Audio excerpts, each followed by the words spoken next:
وَلَقَدْ يَسَّرْنَا الْقُرْآنَ لِلذِّكْرِ فَهَلْ مِن مُّدَّكِرٍ۔ الحمد للہ رب العالمین والصلاة والسلام علی اشرف الانبیاء والمرسلین، اما بعد فاعوذ باللہ من الشیطان الرجیم من ہمزہ ونفخہ ونفثہ۔ بسم اللہ الرحمن الرحیم۔ رب اشرح لی صدری ویسر لی امری واحلل عقدۃ من لسانی یفقهوا قولی۔ اللهم انفعنا بما علمتنا وعلمنا ما ينفعنا وزدنا علما، وبشر عبادی الذین یستمعون القول فيتبعون احسنه، اولئک الذین هداهم الله واولئک هم اولو الالباب۔ اعوذ باللہ من الشیطان الرجیم، بسم اللہ الرحمن الرحیم۔ بسم الله الرحمن الرحيم. يا أيها النبي إذا طلقتم النساء فطلقوهن لعدتهن وأحصوا العدة واتقوا الله ربكم لا تخرجوهن من بيوتهن ولا يخرجن إلا أن يأتين بفاحشة مبينة، وتلك حدود الله، ومن يتعد حدود الله فقد ظلم نفسه، لا تدري لعل الله يحدث بعد ذلك أمرا۔ اعوذ باللہ من الشیطان الرجیم، بسم اللہ الرحمن الرحیم۔ یا ایہا النبی اذا طلقتم النساء فطلقوهن لعدتهن واحصوا العدة۔ اے نبی صلی اللہ علیہ وسلم، جب تم اے مسلمانوں طلاق دو عورتوں کو، فطلقوهن پس طلاق دو انہیں، لعدتهن ان کی عدت کے لیے، وَأَحْصُوا الْعِدَّةَ اور عدت کو شمار کرو۔ صحابہ کرام رضوان اللہ علیہم اجمعین، مسلمانوں کو خطاب ہے۔ اذا طلقتم النساء، جب تم عورتوں کو طلاق دو، لیکن خطاب کی ابتدا نبی کریم صلی اللہ علیہ وسلم سے کی، کیونکہ آپ مومنوں کے امام ہیں، امام المتقین ہیں، امام الانبیاء ہیں، علیہ افضل الصلوات و ازکی التسلیم۔ تو آپ کے مقام کی وجہ سے، آپ کی فضیلت کی وجہ سے آپ سے خطاب کی ابتدا کی گئی، اور پھر آگے مومنوں کو حکم دیا گیا کہ اگر میاں بیوی ان کے درمیان کوئی اختلاف ہو جائے اور وہ آپس میں اکٹھے نہ رہ سکیں، تو اگر طلاق دیں عورتوں کو تو پھر انہیں عدت کے لیے طلاق دینی چاہیے۔ عدت کے لیے طلاق دینے سے مراد، کل اس بارے میں وضاحت ہو چکی ہے، عدت کے لیے طلاق دینے سے مراد یہ ہے ایسی طلاق دی جائے جس کے بعد عدت کے معاملات اور یہ چیزیں آسان ہو جائیں۔ یہ نہ ہو کہ اس انداز سے طلاق دی جائے کہ عدت وغیرہ وہ مشتبہ ہو جائیں۔ تو عدت کے لیے طلاق دینے کا مطلب کیا ہوگا؟ مخصوص ایام میں طلاق نہ دینا، کیونکہ مخصوص ایام میں طلاق دی جائے تو طلاق کی عدت جو ہے وہ 3 مخصوص ایام ہوتے ہیں، 3 دفعہ مینسز آنا۔ اگر مینسز میں طلاق دی جائے تو پھر مشکل ہو جائے گی، تو یہ پھر طلاق دینے کا صحیح طریقہ نہیں ہے۔ اس پاکی میں طلاق دینی چاہیے جس پاکی میں میاں بیوی ایک دوسرے کے قریب نہ آئے ہوں، کیونکہ اگر اس پاکی میں طلاق دی جائے جس میں میاں بیوی ایک دوسرے کے قریب آئے ہوں تو پتہ نہیں ہے کہ بیوی پریگننٹ ہے کہ نہیں۔ اس کے پریگننٹ ہونے کا پتہ لگے گا مخصوص ایام آنے سے۔ مخصوص ایام آئیں گے تو وہ پریگننٹ نہیں ہوگی، مخصوص ایام نہیں آئیں گے تو وہ پریگننٹ ہو سکتی ہے، اور یہ بھی ہو سکتا ہے کہ مخصوص ایام آنے میں کچھ گڑبڑ ہو گئی ہو۔ تو ان پاکی کے ایام میں بھی طلاق نہیں دی جا سکتی جس میں میاں بیوی ایک دوسرے کے قریب آئے ہوں، کیونکہ پتہ نہیں ہوتا کہ اس وقت طلاق دیتے وقت بیوی پریگننٹ ہے کہ نہیں۔ یہ پتہ ہونا چاہیے طلاق دیتے وقت کہ بیوی پریگننٹ ہے کہ نہیں، تاکہ شروع سے ہی عدت کے لیے طلاق دی جائے اور پھر عدت کو شمار کیا جائے۔ تو اس کی صورت کیا ہے؟ کل حدیث مبارکہ پیش کی تھی آپ کے سامنے سیدنا ابن عمر رضی اللہ عنہ کی، صحیح بخاری کے اندر، صحیح مسلم کے اندر، جس سے پتہ لگتا ہے کہ طلاق دینے کا سنت طریقہ، صحیح طریقہ یہ ہے کہ اس پاکی میں طلاق دی جائے جس پاکی میں میاں بیوی ایک دوسرے کے قریب نہ آئے ہوں۔ یہ ہے وہ عدت جس کے لیے اللہ نے جس کے مطابق طلاق دینے کا حکم دیا ہے۔ حدیث کے آخر میں الفاظ ہیں فَطَلِّقُوهُنَّ لِعِدَّتِهِنَّ، انہیں طلاق دو ان کی عدت کے لیے۔ اس سے مراد یہ ہے انہیں اس طہر میں طلاق دو جس میں تم ان کے قریب نہ گئے ہو۔ وَأَحْصُوا الْعِدَّةَ، اور پھر عدت کو شمار کرو، تم بھی شمار کرو، بیوی بھی شمار کرے۔ یہ صورت تب پیدا ہوتی ہے جب طلاق دی جائے بیوی کو اور بیوی کو عدت گزارنا ضروری ہو، تو اس وقت ان چیزوں کا حساب رکھنا، ان چیزوں کی طرف توجہ کرنا ضروری ہے۔ لیکن اگر طلاق کی وہ صورت ہو جس میں بیوی کے لیے عدت گزارنا ضروری نہیں ہے، یا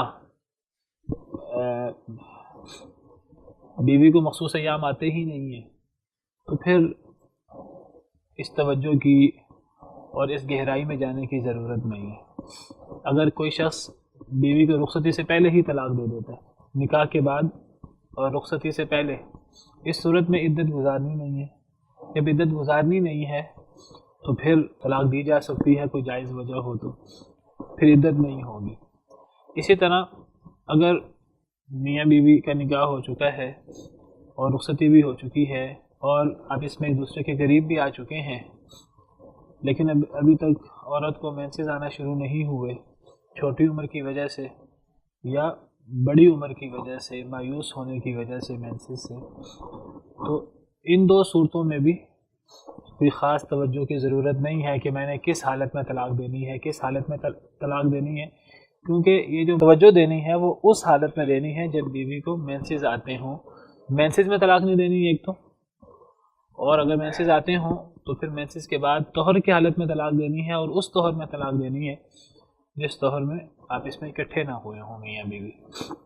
اگر مینسز آتے ہی نہیں تو پھر اس کی ضرورت نہیں ہے پھر توجہ دینے کی۔ بہرحال تم انہیں طلاق دو عدت کے لیے، وَأَحْصُوا الْعِدَّةَ، اور عدت شمار کرو۔ وَاتَّقُوا اللَّهَ رَبَّكُمْ، اور ڈر جاؤ اللہ تعالیٰ سے جو تمہارا رب ہے، اللہ سے ڈر جاؤ۔ عمومی معاملات میں بھی، ہر وقت بھی، اور خاص طور پر یہ ان نکاح طلاق کے مسائل میں، نکاح طلاق کے مسائل میں اللہ سے ڈرنے کا بہت زیادہ حکم ہے، کیونکہ ان معاملات میں انسان سے جب کمی کوتاہی ہوتی ہے، جب اللہ کی نافرمانی ہوتی ہے، تو وہ صرف اللہ کی نافرمانی نہیں ہوتی بلکہ وہ بندے پر بھی زیادتی ہوتی ہے، فریق مخالف پر بھی، بندے مقابل پر بھی زیادتی ہوتی ہے۔ تو پھر حق اللہ کے ساتھ ساتھ، اللہ کے حق کے ساتھ ساتھ حق العبد وہ بھی پامال ہوتا ہے، اور جب حق العبد پامال ہو تو وہ معاف نہیں ہو سکتا۔ اللہ کا حق تو انسان اللہ سے معافی مانگے، اللہ معاف کر دیں گے، اللہ غفور الرحیم ہے۔ انسان زمین آسمان کے برابر گناہ لے جائے اللہ کے پاس اور خلوص دل سے اللہ سے توبہ کرے، اللہ پرواہ نہیں کرتے اور سارے ہی گناہ معاف کر دیتے ہیں۔ قُلْ يَا عِبَادِيَ الَّذِينَ أَسْرَفُوا عَلَىٰ أَنفُسِهِمْ لَا تَقْنَطُوا مِن رَحْمَةِ اللَّهِ إِنَّ اللَّهَ يَغْفِرُ الذُّنُوبَ جَمِيعًا۔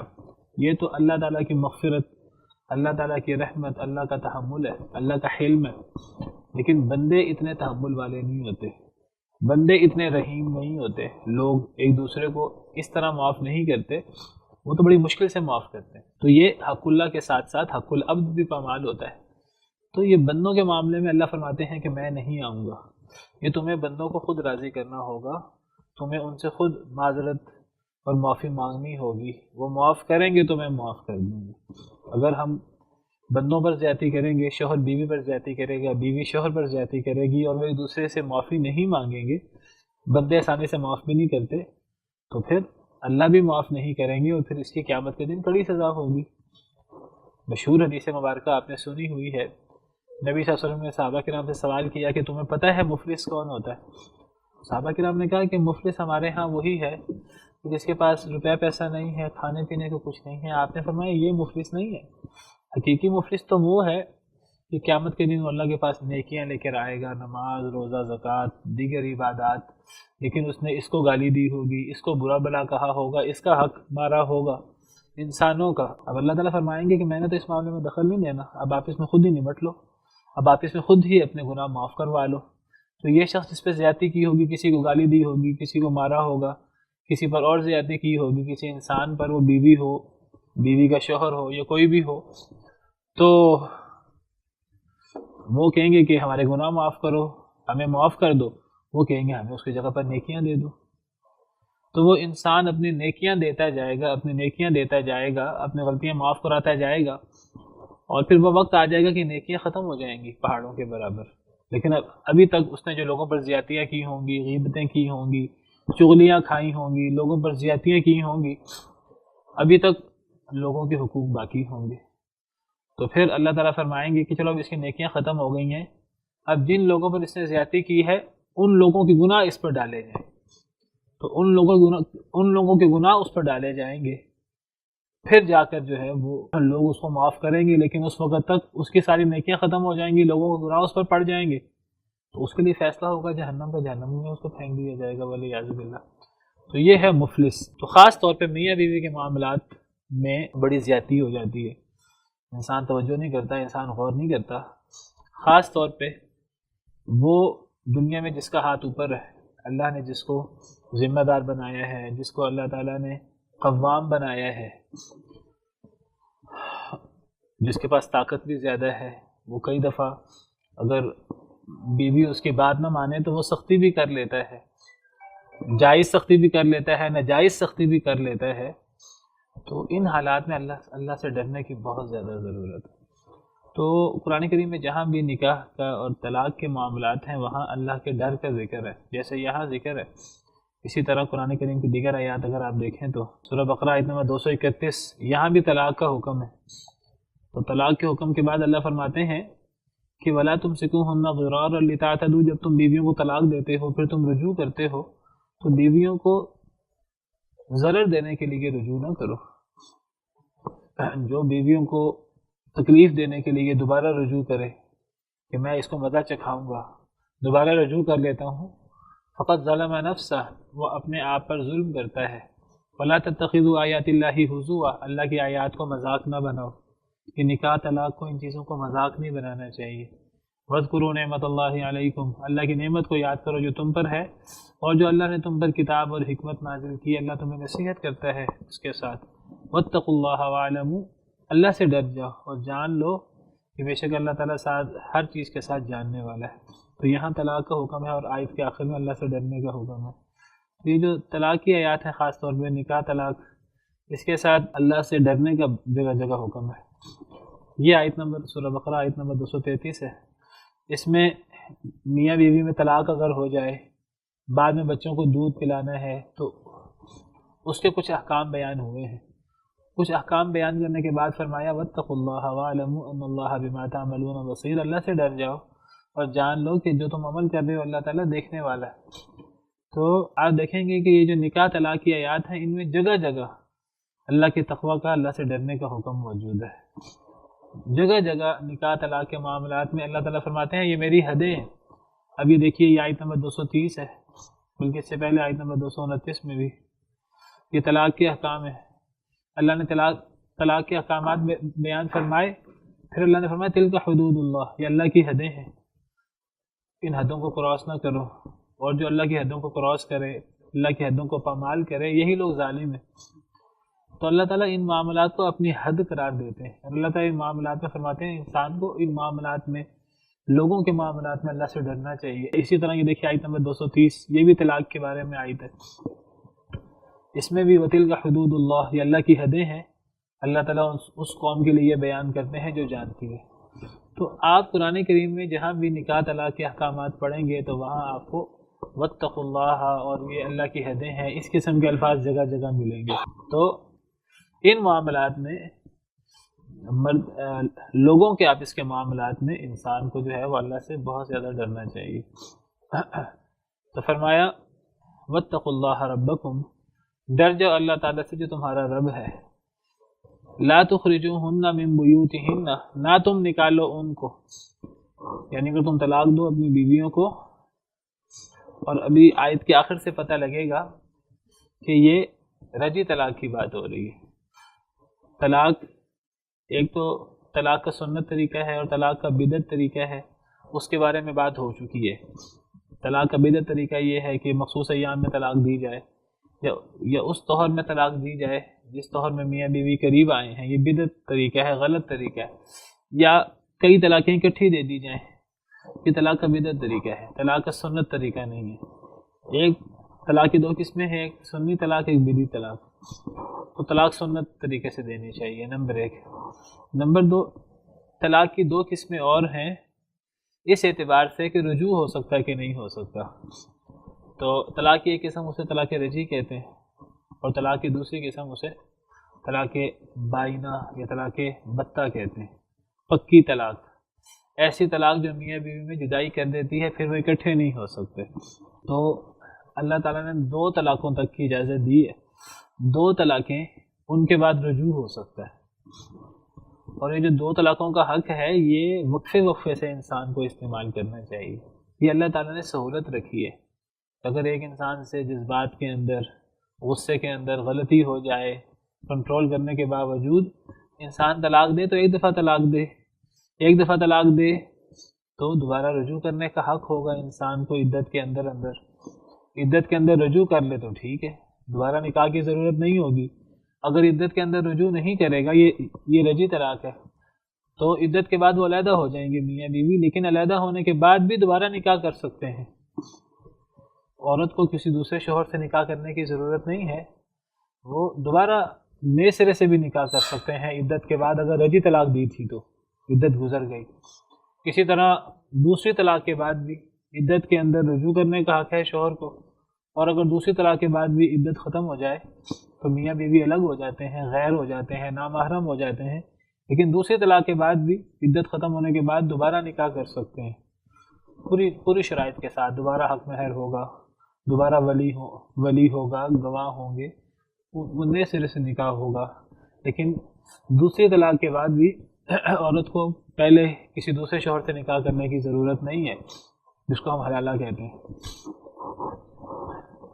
ہاں، اگر تیسری طلاق ہو جائے تو تیسری طلاق کے بعد اب نہ تو عدت کے اندر رجوع کرنے کا حق حاصل ہے مرد کو، اور نہ ہی جب عدت گزر جائے تو عدت گزرنے کے بعد وہ آپس میں دوبارہ نکاح کر سکتے ہیں، جب تک کہ شرعی حلالہ یعنی جب تک بیوی کسی اور شوہر سے نکاح کرے، اور پھر اگلا شوہر اپنی مرضی سے، پہلے سے طے کر کے نہیں، اپنی مرضی سے دوسرا شوہر کسی وجہ سے طلاق دے دے، 3 طلاقیں دے دے، تینوں طلاقیں ہو جائیں، تب پھر یہ پرانے میاں بیوی دوبارہ آپس میں نکاح کر سکتے ہیں۔ 2 طلاق کے بعد اب اگر طلاق ہوگی تو پھر تیسری طلاق ہوگی، طلاق بائنہ، طلاق بتہ ہوگی۔ 2 طلاقیں ہیں جن کو رجعی طلاق کہتے ہیں۔ ان 2 طلاقوں کے بعد رجوع ہو سکتا ہے، پہلی طلاق کے بعد اور دوسری طلاق کے بعد۔ اگر وہ ایک دفعہ طلاق دے دے اور عدت گزر جائے تو دوبارہ نکاح کریں گے، اب ایک حق ختم ہو چکا ہے۔ اگر دوبارہ طلاق دے دے اور پھر عدت کے اندر رجوع کر لے، یا عدت کے اندر رجوع نہ کرے اور علیحدگی ہو جائے، پھر وہ نکاح کر لے، اب کوئی حق باقی نہیں ہے۔ عدت کے اندر رجوع کر لے شوہر، پھر بھی وہ پچھلا حق ختم ہو گیا۔ عدت کے اندر رجوع نہیں کیا، وہ علیحدہ ہو گئے، پھر نکاح کر لیا، تو وہ جو پہلا حق ہے وہ ختم ہو گیا۔ اصل میں اللہ تعالیٰ کہتے ہیں ان چیزوں کو کھیل اور تماشا نہیں بنانا چاہیے، انسان کو اپنے زبان پر کنٹرول ہونا چاہیے۔ میں اسی کی وضاحت کے لیے یہ میں نے تقسیم کی ہے آپ کے سامنے کہ ایک طلاق ہے طلاق رجعی، وہ پہلی دوسری طلاق کو کہتے ہیں، اور ایک طلاق ہے طلاق بائنہ یا طلاق بتہ، تو وہ ایسی طلاق ہے جس کے بعد عدت کے اندر رجوع نہیں ہو سکتا، اور عدت کے بعد وہ دوبارہ آپ اس میں نکاح بھی نہیں کر سکتے۔ عدت ہوتی ہے پھر بھی، جی عدت پھر بھی ہوتی ہے، عدت گزارنی ہوتی ہے، اس عدت کے اندر رجوع نہیں ہو سکتا۔ تو اب یہ جو ہے نا، لا تخرجوہن من بیوتہن، نہ تم نکال لو ان کو ان کے گھروں سے، یہ رجعی طلاق کی بات ہے۔ یہ جو اس آیت میں طلاق کا حکم ہے، اس آیت کے شروع میں یا ایھا النبی اذا طلقتم النساء، یہاں رجعی طلاق کی بات ہو رہی ہے۔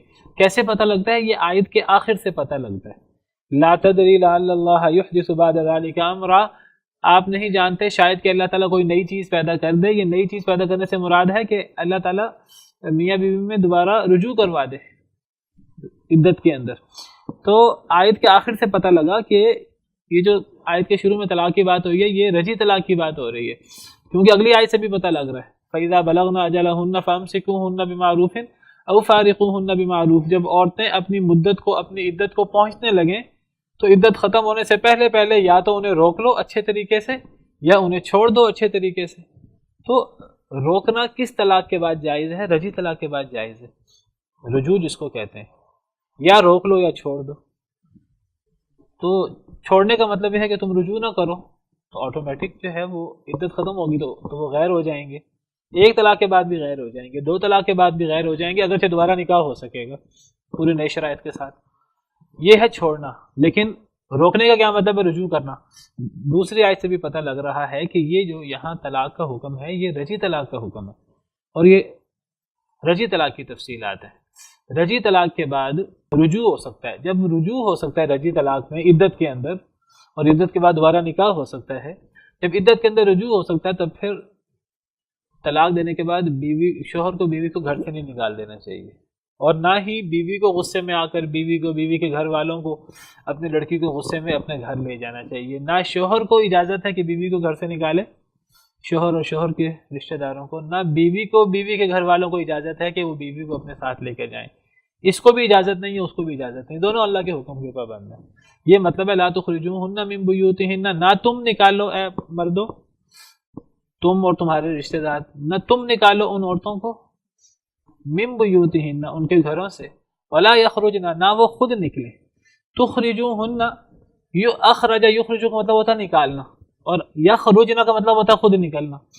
نہ اے مردو تم نکالو اپنی بیویوں کو، اور نہ وہ خود عورتیں وہ نکلیں۔ ہاں ایک صورت ہے کہ تم نکال سکتے ہو، رجی طلاق کے بعد بھی نکال سکتے ہو، پہلی طلاق کے بعد، دوسری طلاق کے بعد یا عورتیں نکل سکتی ہیں، الا ان یاتین بفاحشۃ مبینہ، مگر یہ کہ وہ واضح بے حیائی کو آئیں۔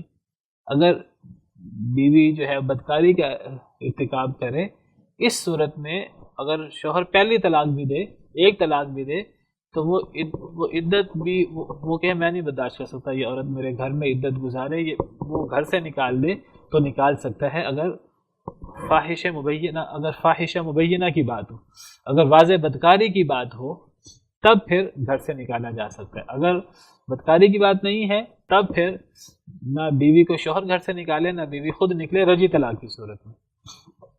جی آپ میں سے کوئی سوال کرنا چاہ رہا تھا؟ پہلی طلاق ضائع ہو گئی نا، ایک حق ضائع ہو گیا۔ دیکھیں ایک طلاق دینے کے بعد عدت کے اندر رجوع کر لے یا عدت گزرنے کے بعد نکاح کر لے، دونوں صورتوں میں وہ حق ضائع ہو جاتا ہے۔ اسی طرح دوسری طلاق کے بعد عدت کے اندر رجوع کر لے یا عدت کے بعد، اصل میں عدت کے اندر رجوع ہوتا ہے اور عدت کے بعد نکاح ہوتا ہے حلالہ کے بغیر، رجی طلاق کے بعد۔ اور تیسری طلاق کے بعد نہ عدت کے اندر رجوع ہوتا ہے نہ عدت کے بعد نکاح ہو سکتا ہے حلالہ کے بغیر، شرعی حلالہ کے بغیر، وہ حق ختم ہو گیا، وہ ایک حق یا دو حق ختم ہو گئے۔ تو رجی طلاق کے بعد بیوی کو گھر سے نہیں نکال سکتے، اور نہ بیوی خود گھر سے نکلے۔ اور دیکھیں ہمارے ہاں کیا ہوتا ہے، ہمارے ہاں طلاق کے بعد پہلا کام ہے یا تو شوہر گھر سے نکال دیتا ہے دھکے دے کے، یا بیوی کے گھر والے خود جو ہے ناراض ہو کر بیوی کو لے جاتے ہیں۔ نہ ان کو حق حاصل ہے کہ وہ لے کے جائیں، نہ شوہر کو حق حاصل ہے، اگر اللہ سے ڈرتے ہیں تو۔ باقی جب کسی کو اللہ کا ڈر نہیں ہے، اذا لم تستحی فاصنع ما شئت، جب کسی کو حیائی ختم ہو جائے، اللہ کی شرع میں نہ ہو، پھر جو چاہے کرے، پھر ایسا انسان اللہ معاف کرے، پھر وہ مسلمان تو ایسا نہیں ہوتا کہ وہ اللہ کے احکامات کو پس پش ڈال دے۔ تو اللہ سے ڈرنے والا شخص رجی طلاق کے بعد بیوی کو گھر سے نہیں نکالے گا، نہ بیوی اس کے گھر والے اس کو لے کے جائیں گے۔ ہاں بدکاری کے علاوہ اور صورت ہو سکتی ہے کہ شوہر ظلم کرتا ہو، مار پیٹ کرتا ہو، اب بیوی کے گھر والے کہیں ہم جو ہے وہ اس کو گھر چھوڑ دیں تو یہ مار کے مار ہی دے، کوئی ایسا مسئلہ ہو، کوئی مجبوری ہو تو ایک الگ بات ہے، مجبوری نہ ہو تو نہ شوہر گھر سے نکالے نہ بیوی اور بیوی کے گھر والے اس کو لے کر نکلیں۔ اور اللہ نے یہ احکامات بیان کر کے فرمایا وَتِلْكَ حُدُودُ اللَّهِ، یاد رکھو یہ اللہ کی حدیں ہیں۔ لوگ جو ہیں وہ کہہ دیتے ہیں یہ میری حد ہے، یہ میرا گھر ہے، یہ میری جگہ ہے، یہ میرا ڈیرا ہے، یہ میرے ڈیرے میں کوئی بندہ آئے گا تو میری اجازت کے ساتھ آئے گا۔ لوگ اپنے ڈیرے اور اپنی جگہوں کی حد مقرر کر دیتے ہیں، وہاں دیوار کر لیتے ہیں، یا سمجھیے اللہ نے حدیں مقرر کر لی ہیں۔ اب ان حدوں کو کوئی بندہ پامال نہیں کر سکتا. ہم عام انسان کے حد میں داخل نہیں ہو سکتے، اللہ کی حدوں میں ہم کیسے داخل ہوں؟ جو بادشاہوں کا بادشاہ، جو بادشاہ کی حد ہوتی ہے اس میں عام بندہ داخل ہی نہیں ہو سکتا. یہاں تو بادشاہوں کے بادشاہ کی حد کی بات ہو رہی ہے. جب بندہ کوئی ان معاملات میں اللہ کی نافرمانی کرتا، گویا کہ وہ اللہ کی حدود میں داخل ہونے کی کوشش کرتا ہے. ہم عام انسان کی حد میں داخل نہیں ہو سکتے، وہ کتنا ناراض ہوتا ہے. کسی بڑے انسان کی حد میں، کسی بڑے انسان کے احاطے میں ہم داخل نہیں ہو سکتے، تو اللہ کی حد میں کیسے داخل ہو سکتے ہیں؟ تو اللہ کی حد ہے.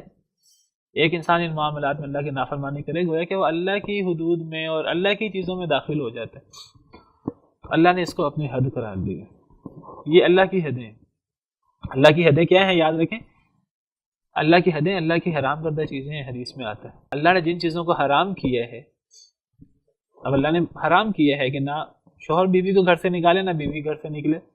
اب بیوی چلی جائے، بیوی کے گھر والے لے جائیں، یا شوہر گھر سے نکال دے، تو اللہ کی حد کو کراس کر دیا اس نے، ولیعاذ باللہ اللہ کی حد میں داخل ہو گئے، ولیعاذ باللہ. ومن یتعد حدود اللہ فقد ظلم نفسہ، جو پامال کرے اللہ کی حدود کو وہ اپنے آپ پہ ظلم کرتا ہے. اللہ پر تو کوئی زیادتی نہیں کر سکتا، اللہ کو کوئی نقصان نہیں ہے. ایک بندہ اللہ کی حد میں داخل ہو جاتا ہے، اللہ کا کوئی نقصان نہیں ہے، اللہ کو نقصان نہیں پہنچا سکتا، اپنا نقصان کرتا ہے. اس کا وبال دنیا اور آخرت پہ اسی پر ہوگا، اپنے آپ پہ ظلم کرے گا. لا تدری، نہیں تم جانتے، لعل اللہ، شاید کہ اللہ تعالیٰ یحدث، پیدا کر دے، بعد ذالک، اس کے بعد، امرا، کوئی معاملہ. تم نہیں جانتے شاید اللہ تعالیٰ کوئی معاملہ پیدا کر دے. کیا مطلب؟ اللہ رجوع کی کوئی صورت نکال دے، یعنی نہ بیوی گھر سے نکلے، نہ شوہر بیوی کو گھر سے نکالے رجی طلاق کے بعد.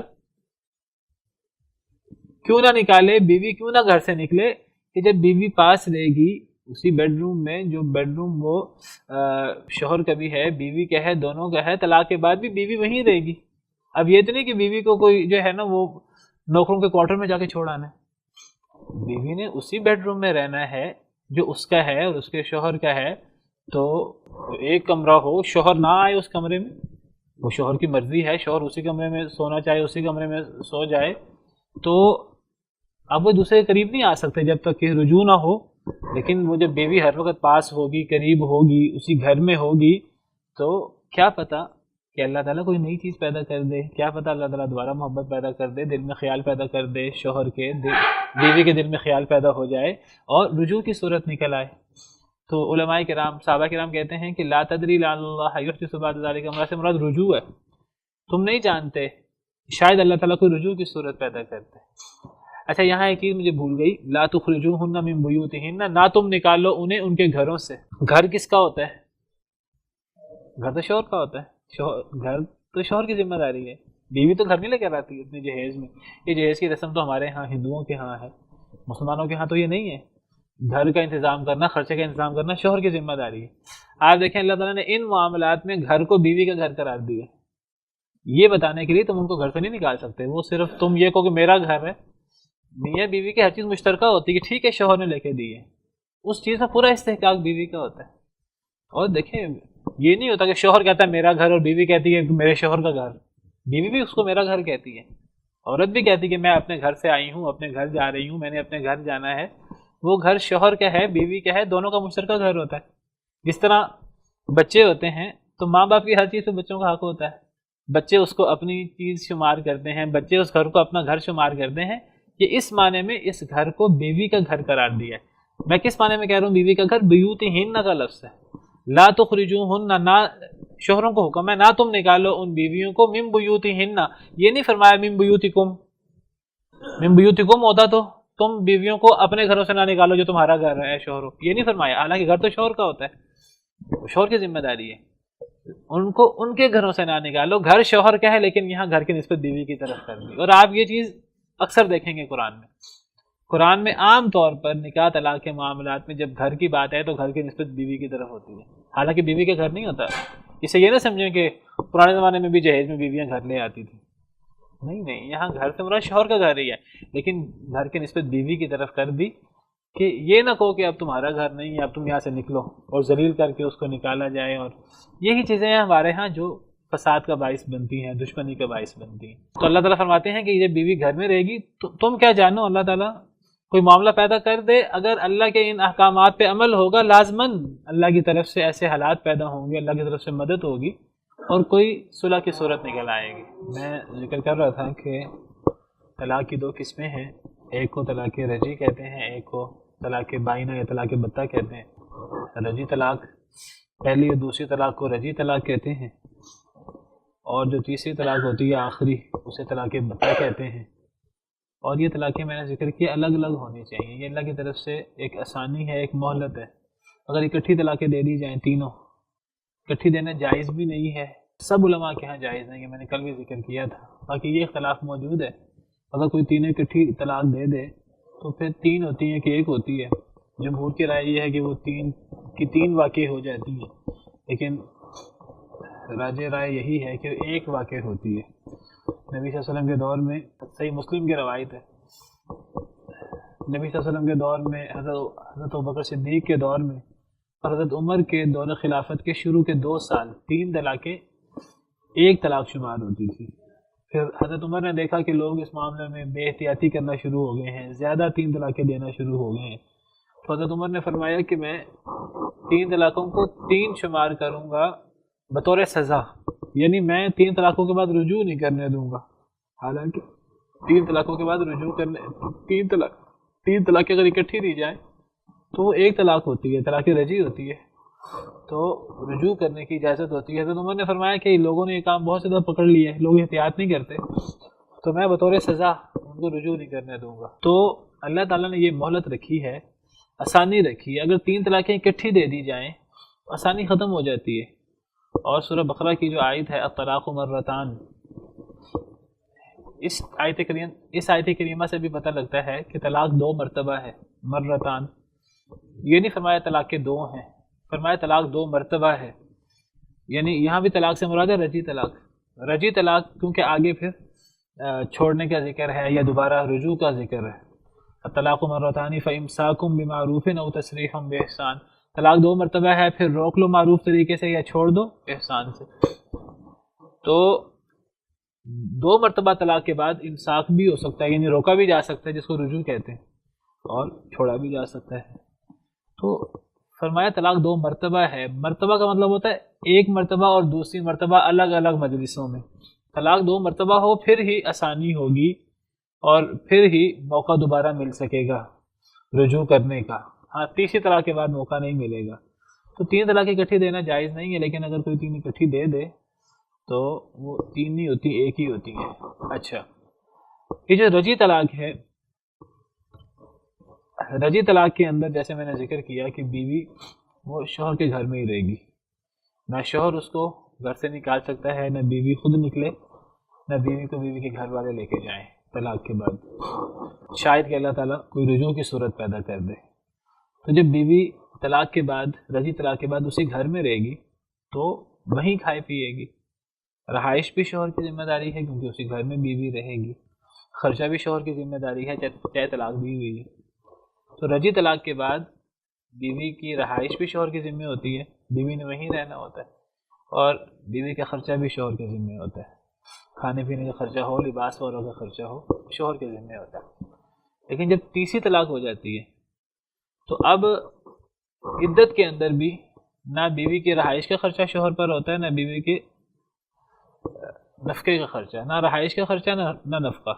نہ رہائش کو کہتے ہیں سکنا عربی زبان میں، نہ سکنا ہے بیوی کے لیے تیسری طلاق کے بعد، عدت کے بعد تو ویسے ہی نہیں ہے، عدت کے اندر بھی نہیں ہے، نہ سکنا ہے بیوی کے لیے نہ نفقہ ہے عدت کے اندر تیسری طلاق کے بعد، پہلی دوسری طلاق کے بعد ہے۔ تو ان تفصیلات کا پتہ لگتا ہے ہمیں ان آیات سے بھی، وہیں رہے گی رجعی طلاق کے بعد، وہیں سے کھائے گی، شوہر کے اوپر ذمہ داری ہے نا۔ تیسری کے بعد وہاں نہیں رہے گی، تیسری کے بعد شوہر کے پاس، شوہر کے گھر میں بھی نہیں رہے گی، عدت بھی شوہر کے گھر نہیں گزارے گی، ہاں وہ کہیں اور عدت گزارے گی، شوہر کے گھر عدت نہیں گزارے گی، نہ شوہر کے گھر عدت گزارے گی نہ خرچہ شوہر کے اوپر ہے۔ جو ایک طلاق کے بعد ہے وہ جو بھی اس کی حالت ہے، اگر وہ حاملہ ہے تو وضع حمل، اگر وہ اس کو حیض آتا ہے تو 3 حیض۔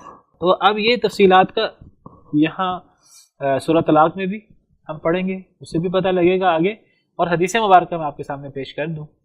صحیح حدیث مبارکہ ہے، حضرت فاطمہ بنت قیس ایک صحابیہ ہیں مشہور، ان کو ان کے شوہر نے الگ الگ موقعوں پہ 3 طلاقیں دے دی تھی، تیسری طلاق بھی دے دی تھی ان کو ان کے شوہر نے۔ ان صحابیہ کا نام ہے فاطمہ بنت قیس۔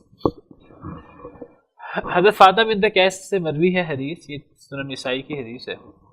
حضرت فاطمہ بنت قیس کہتی ہیں کہ ابو عمر بن حفص، یہ ان کے شوہر کا نام ہے، ابو عمر بن حفص، ابو عمر بن حفص نے انہیں البتہ طلاق دے دی، بتہ طلاق دے دی۔ طلاق بتہ سے مراد پکی طلاق ہے، یعنی تیسری طلاق دے دی۔ وہ غائب، اور وہ خود موجود نہیں تھے، اصل میں وہ ایک جہاد پہ جا رہے تھے، جہاد پہ جاتے جاتے وہ انہیں تیسری طلاق کا پیغام دے کے چلے گئے، ان کے شوہر ابو عمر بن حفص حضرت فاطمہ بنت قیس کو۔ فارسل الیہا وکیلہ بشعیر، جب انہوں نے طلاق دے دی، تیسری طلاق دے دی، تو ان کی طرف سے ان کے وکیل نے، ان کے شوہر کے وکیل نے، ابو عمر بن حفص کے وکیل نے، یعنی ان کی طرف سے ایک شخص نے ان کو ان کی طرف سے جو بھیجے۔ کیوں جو بھیجے؟ مجھے اللہ کا حکم ہے کہ اگر طلاق بھی دو تو کچھ دے دلا کر رخصت کرو۔ تو انہوں نے جب طلاق دی، تیسری طلاق بھجوائی، پیغام بھجوایا، ساتھ کچھ جو بھجوا دیے۔ اس زمانے میں زیادہ تر یہ اس طرح کی چیزیں، روپے پیسے کے علاوہ آٹا، جو، یہ چیزیں بھجوا دیتے تھے، کچھ جو بھی بھجوا دیے۔ حضرت فاطمہ ناراض ہو گئی، یہ کیا بات ہے، چلو مجھے طلاق دے دی ہے، پہلے بھی ناراض تھی، مجھے طلاق دے دی ہے، تیسری طلاق دے دی، چلو اب تیسری طلاق دی تھی، ابھی میری عدت باقی ہے، میرا خرچہ بھی ان پر ہے، تھوڑے سے جو بھجوا دیے مجھے، تو مجھے کوئی بھجوانا تھا تو زیادہ کچھ مال بھجوانا تھا، کوئی نفقہ زیادہ بھجوانا تھا، زیادہ پیسے بھجوانے تھے، یہ کچھ جو بھجوا دیے، تو ناراض ہو گئی۔ فتسخطتہ، فقال، تو ان کے وکیل نے انہیں کہا، شوہر کے وکیل نے، واللہ ما لکی علینا من شیء، اللہ کی قسم اب آپ کی ہم پر کوئی ذمہ داری نہیں ہے، یہ تو آپ کو ہم نے ایک تحفہ دیا ہے، تھوڑا دیا ہو زیادہ دیا ہو، ہم نے تو اللہ کے حکم پورا کرتے ہوئے کچھ آپ کو دیا ہے، اب آپ کہیں گے جی مجھے زیادہ دینا چاہیے تھا، ہم پہ کچھ چیز ضروری نہیں ہے، ہم نے دے دی ہے، تھوڑی دی ہے، زیادہ دی ہے، اس بحث میں آپ نہ پڑھیں، آپ ناراض نہ ہو، ہم پر کوئی ذمہ داری نہیں ہے آپ کو دینے کی۔ تو حضرت فاطمہ بنت قیس اللہ کے رسول کے پاس آ گئے۔ یہی طریقہ ہے ایک مسلمان کا، ایک مسلمان کو ایک مسئلے کا نہ پتہ ہو تو قرآن سے، حدیث سے مدد لے، علماء سے مدد لے۔ نبی صلی اللہ علیہ وسلم موجود تھے بنفس نفیس، حضرت فاطمہ بنت قیس نبی صلی اللہ علیہ وسلم کے پاس آ گئیں، فذکرت ذلک لہ، انہیں ذکر کی یہ بات، یہ طلاق بتہ کی بات ہے، تیسری طلاق کی بات ہے۔ فقال، تو نبی صلی اللہ علیہ وسلم نے فرمایا، لیس لکی نفقہ، تم پر کوئی نفقہ نہیں ہے، تمہارے شوہر کے اوپر ذمہ داری نہیں ہے، تمہاری تیسری طلاق ہو چکی ہے، ابھی عدت باقی تھی ان کی۔ فامرھا، آپ نے انہیں حکم دیا کہ وہ ام شریح کے گھر جا کر عدت گزاریں، اب شوہر کے گھر بھی عدت نہیں گزارنی، فلاں صحابیہ کے گھر جا کے عدت گزارو۔ آگے لمبی حدیث ہے لیکن وہ الگ موضوع پر ہے۔ اسی طرح یہی حدیث مزید تفصیل کے ساتھ حضرت فاطمہ بنت قیس نے حدیث بیان کی کہ حضرت فاطمہ بنت قیس کو ان کے شوہر نے طلاق دے دی نبی صلی اللہ علیہ وسلم کے دور میں۔ نبی صلی اللہ علیہ وسلم نے ان کے شوہر کو ایک لشکر میں بھیجا تھا جہاد میں، تو انہوں نے طلاق بھجوا دی حضرت فاطمہ بنت قیس کو، اور یہ تیسری طلاق تھی۔ فقال علی اخوہ، حضرت فاطمہ کہتی ہیں مجھے میرے شوہر کے بھائی نے کہا، میرے دیور نے کہا، اخرجی من الدار، گھر سے نکل جاؤ، گھر سے چلی جاؤ، اب آپ کو طلاق ہو گئی ہے، تیسری طلاق ہو گئی ہے، اب آپ گھر میں نہ رہیں، گھر سے چلی جائیں۔ فقلت، میں نے کہا، ان لی نفقۃ وسکنا، میرے لیے نفقہ بھی ہے اور میرے لیے رہائش بھی ہے، جب تک میں عدت میں ہوں کم از کم عدت کی حد تک تو مجھے رہائش بھی دو اور مجھے خرچہ بھی دو، میرے لیے نفقہ بھی ہے اور سکنا بھی ہے، حتی یحل الاجل، حتیٰ کہ عدت پوری ہو جائے، عدت کے بعد چلو ہم الگ ہو جائیں گے، ابھی تو عدت باقی ہے میری، میں یہیں رہوں گی اور مجھے خرچہ بھی ملنا چاہیے۔ قال، اس کے بھائی نے کہا، نہیں، ہم پر آپ کی ذمہ داری نہیں ہے۔ قالت، حضرت فاطمہ کہتی ہیں، فاتیت رسول اللہ صلی اللہ علیہ وسلم، میں نبی صلی اللہ علیہ وسلم کی خدمت میں آئی، فقلت، میں نے عرض کیا، ان فلانا طلقنی، فلاں نے مجھے طلاق دے دی ہے، تیسری طلاق، وان اخاہ اخرجنی، اس کے بھائی نے مجھے گھر سے بھی نکال دیا ہے، ومنعنی السکنا والنفقہ، اس نے مجھے سکنا سے بھی منع کر دیا ہے، یعنی رہائش دینے سے بھی، اور مجھے خرچہ بھی نہیں دیا۔ فارسل الیہ، آپ نے اس کو بھی بلا لیا، آپ نے کہا اس کو بلا لو ذرا، دیور کو۔ فقال، آپ نے پوچھا، ما لک ولابنۃ آل قیس، آپ نے اس دیور سے پوچھا کہ تمہیں اور یہ قیس کی بیٹی کو کیا ہے، تمہارا دیور کا اور بھاوج کا کیا معاملہ ہے؟ اس نے عرض کیا یا رسول اللہ ان اخی طلقها ثلاثا جميعا، میرا بھائی اسے تینوں طلاقیں دے چکا ہے۔ قالت، تو حضرت فاطمہ کہتی ہیں کہ نبی صلی اللہ علیہ وسلم نے فرمایا انظری، یہ عورت کے لیے ہے، انظری تو دیکھ اے فاطمہ، یا بنت آل قیس، اے آل قیس کی بیٹی، اے فاطمہ تو دیکھ، انما النفقۃ والسکن للمرأۃ علی زوجها ما كانت له علیہا رجعہ، بڑی واضح حدیث ہے کہ نفقہ اور سکنا اس عورت کے لیے ہوتا ہے جس عورت کا رجوع باقی ہو، یعنی جس عورت کی رجی طلاق ہو۔ نبی صلی اللہ علیہ وسلم کے سامنے واضح نہیں تھا کہ یہ رجی طلاق دی ہے کہ پکی طلاق دی ہے، آپ نے بلا لیا دیور کو کہ مسئلہ کیا ہے، اس نے آ کر بتایا کہ تیسری طلاق ہوئی ہے، تو پھر آپ نے سمجھایا فاطمہ بنت قیس کو، آپ نے فرمایا کہ اے بنت آل قیس، نفقہ اور سکنا اس عورت کا ہوتا ہے شوہر پر کہ جس شوہر کے پاس رجوع کا حق ہو۔ فَإِن لَّمْ يَكُن لَّهُ عَلَيْهَا رَجْعَةٌ، اگر شوہر کے لیے رجوع کا حق ہی نہیں ہے، فلا نفقہ ولا سکنا، پھر نہ نفقہ ہوتا ہے نہ سکنا ہوتا ہے، نہ رہائش ہوتی ہے عدت کے اندر، نہ نفقہ ہوتا ہے۔ اخرجی، تم نکل جاؤ یہاں سے، فانزلی علی فلانہ، جاؤ فلاں کے پاس جا کے رہ لو، تمہارے پاس گھر نہیں ہے، میں تمہیں بتاتا ہوں فلاں صحابیہ کے پاس جا کے رہ لو، ام شریح کے گھر، جس میں پچھلی حدیث میں ہم نے پڑھا۔ آگے پھر مزید کچھ معاملات ہیں، تو واضح ہوا کہ رجی طلاق کے اندر شوہر پر سکنا بھی ہوتا ہے، عدت کے اندر شوہر پر سکنا بھی ہوتا ہے، شوہر پر نفقہ بھی ہوتا ہے عدت کے اندر۔ اگر رجوع کر لے دوبارہ بیوی بن گئی، اگر رجوع نہ کرے عدت ختم ہوگی تو اب وہ غیر ہو گئے ہیں، اب نہ شوہر پر رجی طلاق کے بعد بھی اب نہ نفقہ ہوگا شوہر پر نہ سکنا ہوگا، دوبارہ شادی کرنا چاہیں دوبارہ شادی کر لیں، پھر وہ بیوی بن جائے گی، پھر اس کی ذمہ داریاں آ جائیں گی۔